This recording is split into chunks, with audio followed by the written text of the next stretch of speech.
So I hope you get the chance to see the entire video because it's really, really powerful. It really shows you how there are apparently distinct neural pathways that lead to emotional memories that can be triggered by things other than just talking to the person. So give us a bit more optimism and kind of hope for aging populations. Okay, so long-term emotional memories, as we mentioned before, does travel through pathways that involve as hubs the amygdala and also hippocampal systems. OECD, Center for Educational Research and Innovation, did a primer on emotions and learning to help educators understand the key role that affect has in cognitive processes. So this is sort of moving out of the shadows and really putting stock into this idea that taking care of the emotional and social emotional environment has a huge impact on the ability of individuals to actually learn. Now for really a great story, and probably one of the most cited, most interesting stories that exist out there, the case of HM. And basically he has been cited in more studies than any other related to memory and understanding how memory works in the brain. It was kind of a mistake, like some very interesting findings in medicine, but I'll let the video explain this.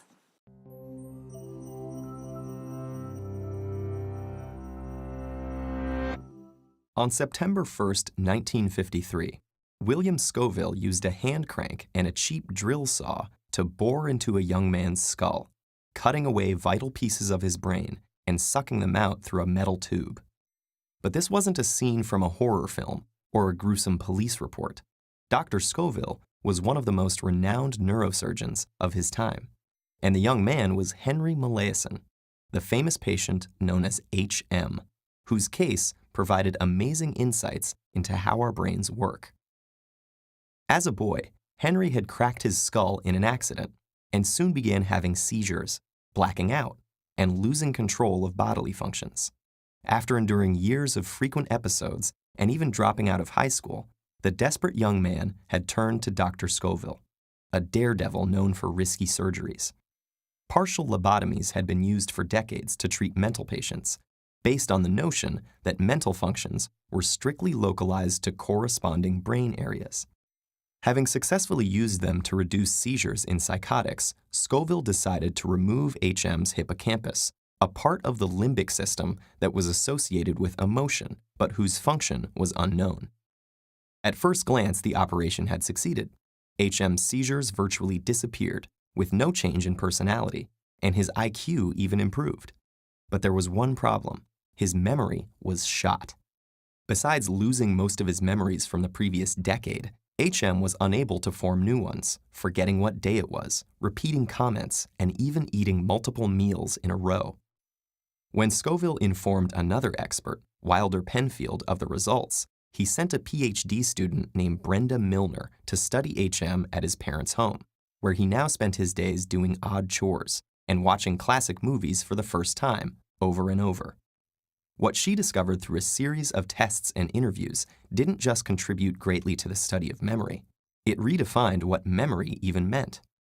One of Milner's findings shed light on the obvious fact that although HM couldn't form new memories, he still retained information long enough from moment to finish a sentence or find the bathroom.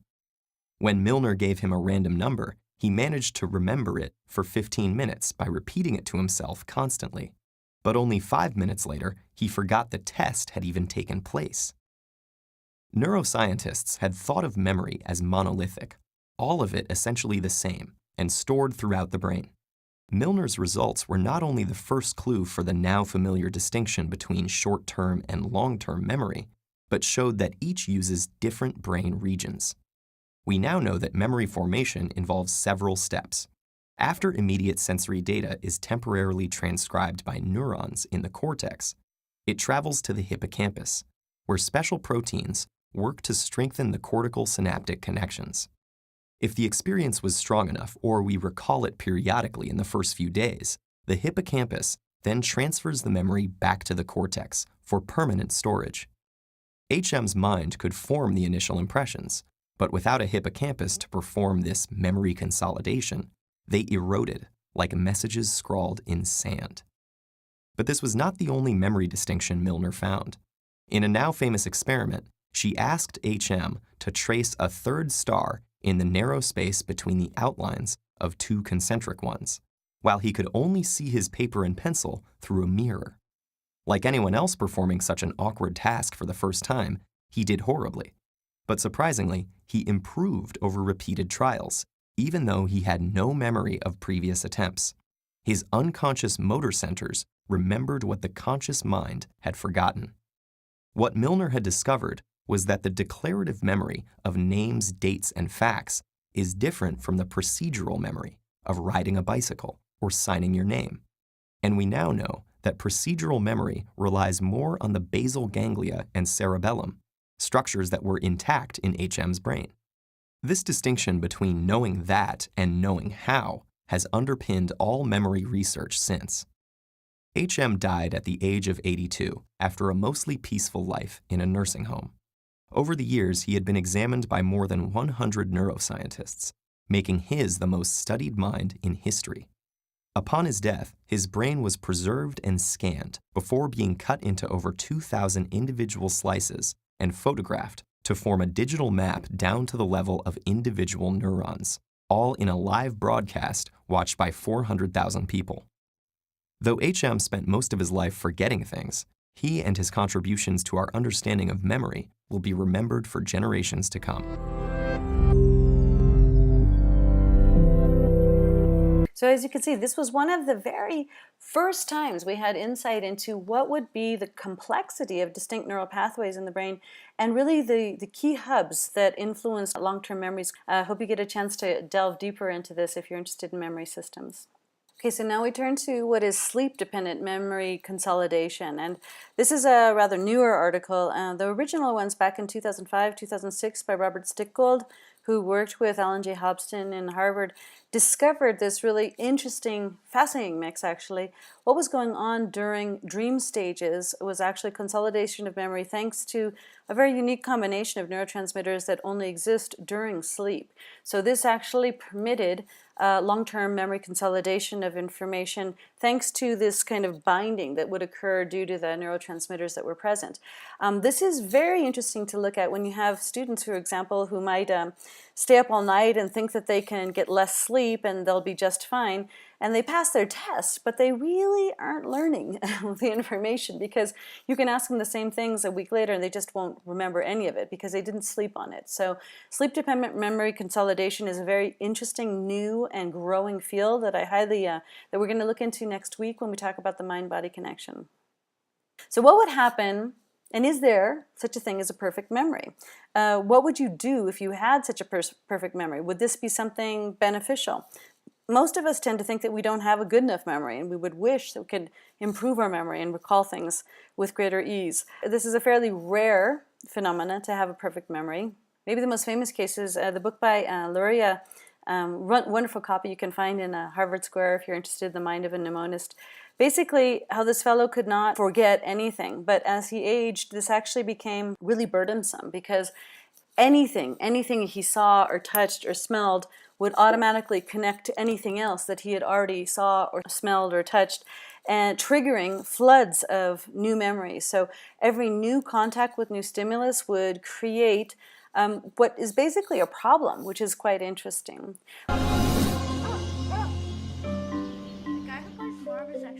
Could this 11-year-old boy hold one of the keys to unlocking the mystery?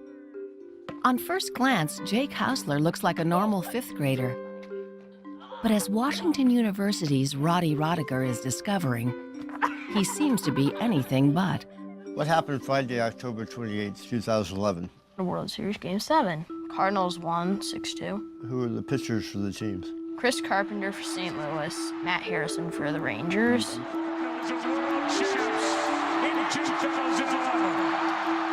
We're just getting to know Jake and just starting to study him. He's obviously a very bright kid with a different kind of very powerful memory. Let's try a different day here. How about May 4th, 2013? That was a Saturday, and I saw Iron Man 3. He appears to have pretty unique abilities, so he can tell you what he did years ago to this date. And that's very, very unusual in and of itself, and to find it in a child is particularly unusual. When was Osama bin Laden killed? May 2nd, 2011, in Pakistan. May 1st, 2011, in USA.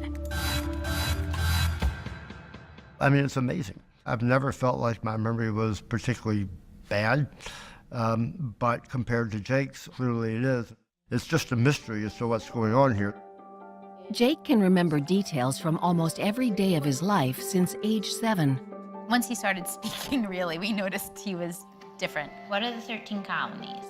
Georgia, Connecticut, Massachusetts, Maryland. Yeah, I remember taking him to the grocery store one time and he knew where all the items were by aisle. It's a little bit like having a computer living with you. We'd all remember getting a pet, but the exact date? What day did I pick up Gracie in Wisconsin? March 31st, Where did I fly into? Minneapolis, St. Paul. What did I eat for dinner the night I was in Wisconsin? Peas curds? That is correct. There's no doubt that there's something different going on there. What's different about Jake is that he has HSAM, That's an easy one. highly superior autobiographical memory. Highly superior, you can remember days from your life in lots of detail, like what day of the week was it, and you can't forget it. What about 2004? Jim McGaw is a pioneer in the science of memory. He discovered HSAM 15 years ago. And when did you meet with me? June 28, 2008. So far, out of the several thousand tested, he's discovered 55 adults who have this amazing ability. A Saturday at Panera Bread in Newport Beach. I can give them any date, say 10 years ago, 5 years ago, 20 years ago, and so on. Do you know when Elvis Presley died? August 16th, 77. And their performance will be at least 80% correct, and maybe 100% correct, depending upon the particular individual. One of the best memories McGaw has ever tested belongs to someone you might recognize. Actress Mary Lou Henner from the hit show Taxi. I knew as a very young child that I had a very unusual memory. They called me Miss Memory, Miss Univac, the memory kid, things like that. Name-calling McGaw has ever tested belongs to someone you might recognize. Actress Mary Lou Henner from the hit show Taxi. I knew as a very young child that I had a very unusual memory. They called me Miss Memory, Miss Univac, the memory kid, things like that. Name-calling aside, they're not geniuses. In fact, on average, they have normal IQs. They are not superior in other forms of learning, like book learning, standard laboratory learning tasks, and so on. I think a misconception, as you probably know, that people have, they think it's some type of autistic savant thing, that we're using some type of mathematical calculation, like in Rain Man, Yeah, definitely not Rain Man. So what gives them this amazing ability? McGaw has scanned over a dozen HSAMs and found some intriguing hints. For example, an area in the brain associated with memory, the uncinate fasciculus, is more active in HSAMs. There are some differences in the brain. They're statistically significant, but they have not given us a pattern such that we can say this is the neurobiological basis of HSAM. What is it about their brains that enables this ability? That's the open question. And that's where Jake comes in. Hey, Jake, how you doing, buddy? Good. He is the youngest person ever discovered with HSAM. And here at Washington University, scientists are mapping his brain with new imaging technologies. All right, let's go ahead and get you set up. Over the next year, they'll test his memory while doing hundreds of scans. All right, Jake. So what happened on April 8th, 2013? I went to the St. Louis Zoo. When they are finished, they will have perhaps the most comprehensive picture ever of a child's brain. We're getting loads and loads of data on him, so it's very, very exciting. I mean, to do this in a normal person in this comprehensive a way would be really exciting, and to be able to do it on a child who has particularly unique abilities is extra special.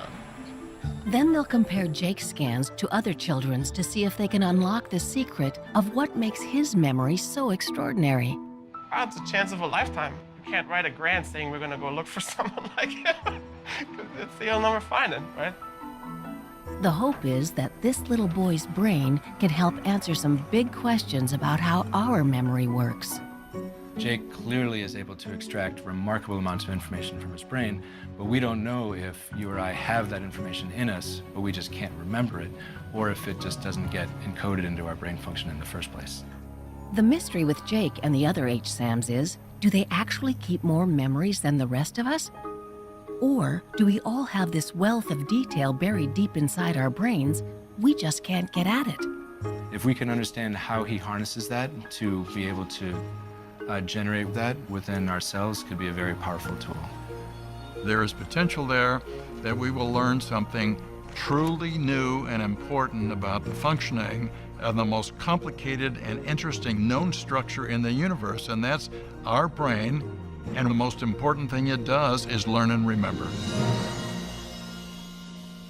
What I'd like to do is to have a quick look at the introduction of this particular video. If you have time, please take a look at the whole thing. But I'd like you to think about this main question, this one of these first questions, which was, what was your first memory, and do you know why that was your first memory? Think about this as you watch the beginning of this video. I remember. I remember. I remember. I remember. Memory. We know it as a record of our lives, how to find our keys or recite facts from school. But stop and think about it. It's so much more. From your earliest memory. Fallen off of a horse at about 5 years old. When I walked into kindergarten and I met my best friend. About 1925, that we moved to 513 Spring Avenue. Your happiest. When my daughter was born, when she came out. See a real-life human being breathe a first breath of fresh air. Or saddest. But the death of my father. We are little but the sum of our memories. It's who we are. That's how we understand ourselves and our lives. Consider for a moment just how vivid a memory can be. The smells, the sounds. I know the shoes, the socks, the pants, and the shirt I wore.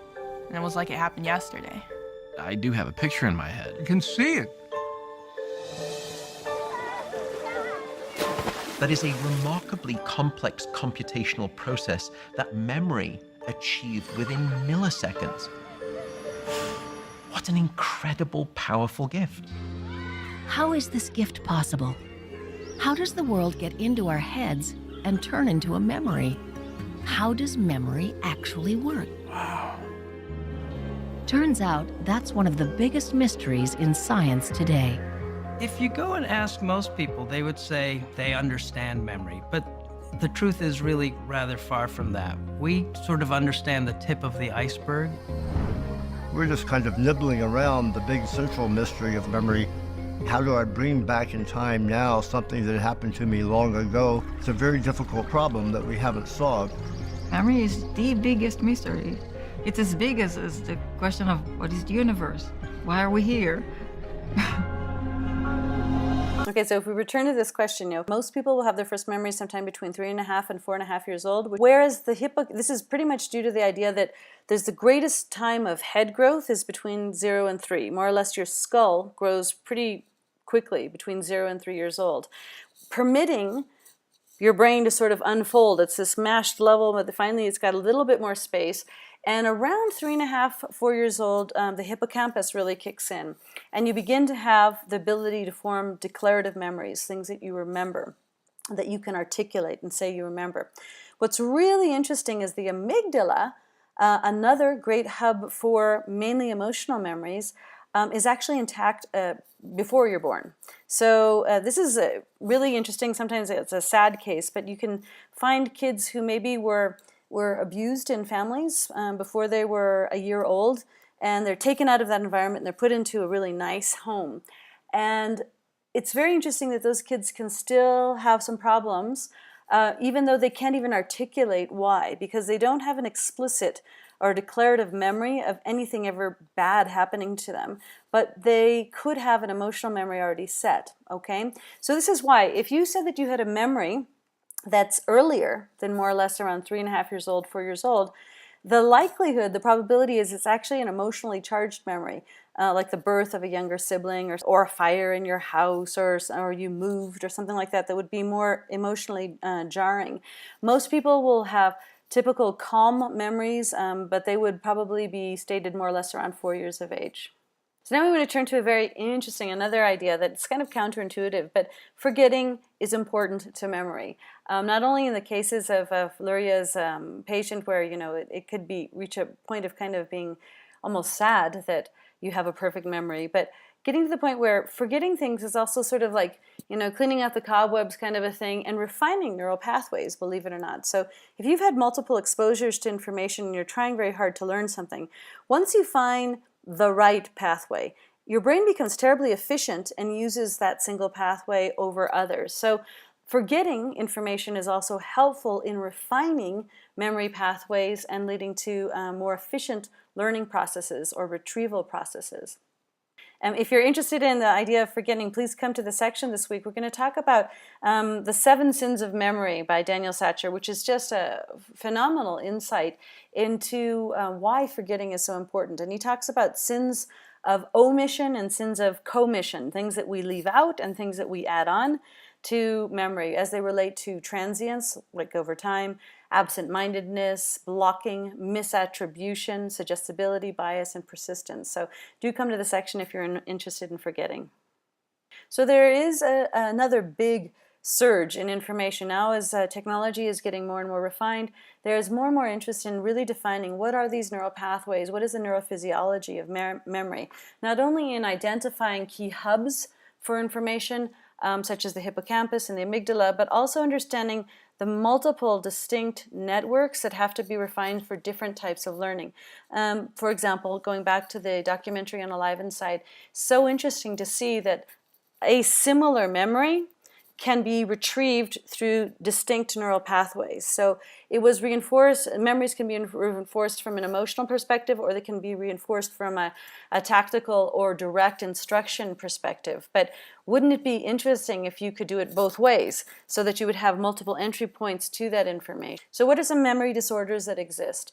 Amnesia. You can have temporary amnesia, you can have long-term amnesia, but this is generally it's damage to the regions in the medial temporal lobe, sort of right on top of where the hippocampus is.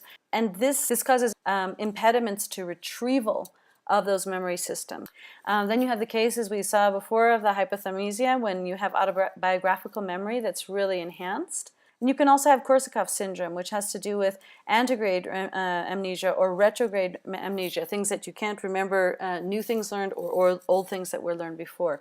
So what are some diseases that we know of in which memory is sacrificed? We know that Alzheimer's disease in general reduces certain connections between neurons, so that means that maybe the cell body exists and still is there, but actually those connections that really made those memories are now gone. This gets to this big question, and many people who have parents who suffer from, who have family members who suffer from Alzheimer's, you know, reflect on this a lot. Are you your memories? Because if you don't have access to your memories, then are you who you were before? Big questions there, right? In addition to memory loss, there's also spatial disorientation, and oftentimes not just long-term memory loss, but also short-term memory loss. In Parkinson's disease, you also have similar problems, but mainly due to a dopamine reduction, which has to do with the strengthening of those neural pathways to be able to retrieve memories is also gone. In addition, there can be brain cell death as well. And then there's the sort of regular cognitive decline with aging. The older we get, the less active we are mentally in general, which can lead to a strain and forgetfulness. Does that mean there's actual memory loss? Well, people who rehearse or work hard to retain memory functions, like sitting down and doing Sudokus or crossword puzzles or learning a foreign language, when they continue to extend and use these connections, they don't decline as fast. So the use it or lose it kind of a concept here, okay? So what would be protective factors to stave off the general cognitive decline or the access to memory systems that we have. Remember when we talked about executive functions, we talked about multiple interventions that could enhance staving off cognitive decline, including things like doing crossword puzzles, Sudoku, and also learning foreign languages. We also looked at computer interventions, even just playing new board games, learning new rules of different things can enhance working memory structures. For example, playing concentration with an older relative can help them sort of rehearse pathways that they already had in existence so that they don't decline. And this is something I really hope you can all, think about. You might not be there yet. You guys are all like spring chickens, young guys, but think about this. This is probably the biggest health threat that is facing all countries around the world, and it's coming up on us really fast.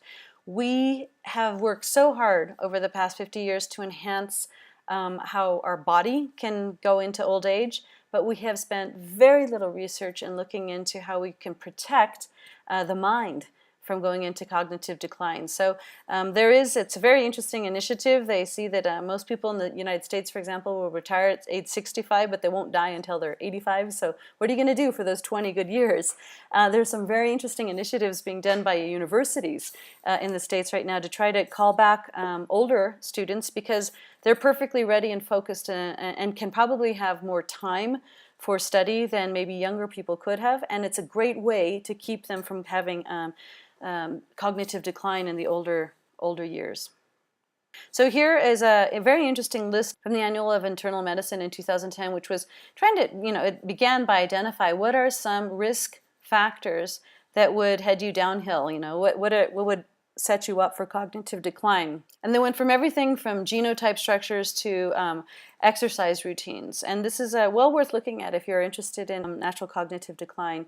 What is it that you can do that would protect you from that mental decline? Some of the things, and because this is a very small list, I tried to make this slightly bigger with other literature, but if you look at the general risk and protective factors for memory, we know that on a day-to-day basis, but this also takes its toll into old age. On a day-to-day basis, high-stress situations put a toll on memory. If you're highly stressed, it's very hard. You think, wait, just leave me alone. I can't think. You can't recall things when you're highly stressed. When you have had little sleep, you do not have access to figuring out which is that pathway I need to find that information in. So lack of sleep is a high risk factor, right? But it can be a protective factor. If you learn how to have better sleep hygiene, it can be a protective factor in serving you for immediate memory needs right now, but also into old age. Repetition, not having time to go over information enough times can be a risk factor, but knowing how certain amount of repetition, either saying it, visual spatial representation and working memory, or somehow getting enough repetition so that you can create those connections between those different new points of information in your brain, help enhance memory and recall, which therefore also enhances learning. If you have problems with attention, you can definitely have problems with memory. On the upside, if you have problems with attention but not with memory, you can use memory to fill in those gaps of attention and vice versa. So knowing yourself, know thyself, big piece of advice there. Know what you are good at and not good at. Do you have a well-working attention system? Do you have well-working memory systems? What can be done to enhance each of those systems? Mnemonic rehearsal also helps. Age can be a risk factor. It can be a protective factor as well. Tobacco, we know that other drugs as well can also either enhance or reduce memory systems. Diabetes, other physiological tolls on the body can have an impact on memory. Cognitive training, if you are able to do some of these simple computer programs, you can enhance, for example, working memory processes. Doesn't help you with long-term, but it can help you with working memory. Again, I'll throw in learning a foreign language maybe into your old age could also enhance memory processes as well. So what helps or enhances your memory? This is the last part here, and I want you to think about the risk and protective factors in your life.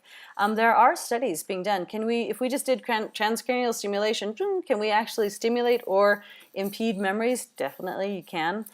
Frequent testing, believe it or not, when we give you the opportunity to take the test or the quiz in our class, over and over and over again, believe it or not, that enhances your memory. Because when you take the test the second time and you want to get that perfect score, you have to have recall about what you got right or wrong the first time. So frequent testing actually enhances memory. Getting enough sleep enhances memory. A good diet enhances memory. Positive emotions, not being in this negative state.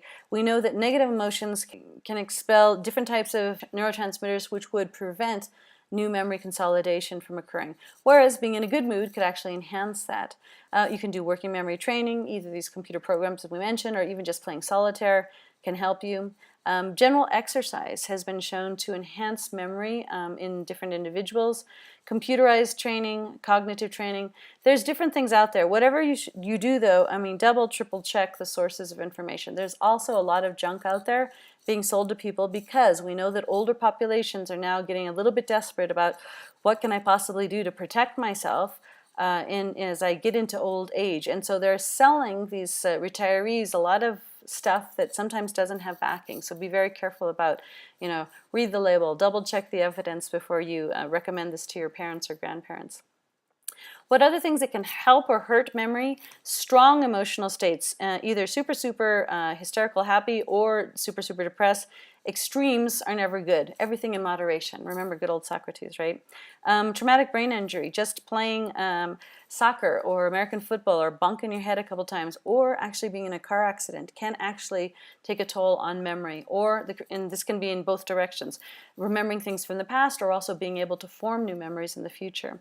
Lack of sleep, as we mentioned before, high interference, lack of attention, lack of motivation, all of these things come up in your daily life. So what I want to ask you to do right now that we've looked at this idea of the importance of memory systems for learning, we've looked at the different ways that memory systems are structured, talked about a bit how forgetting is indeed important in memory processes and learning, and understanding that memory is complex and has all these different things surrounding it, different chemical processes, electrical processes, different neural pathways, physical structures and neural hubs, and that plasticity is a reflection of actual learning in the brain or the memory consolidation that takes place.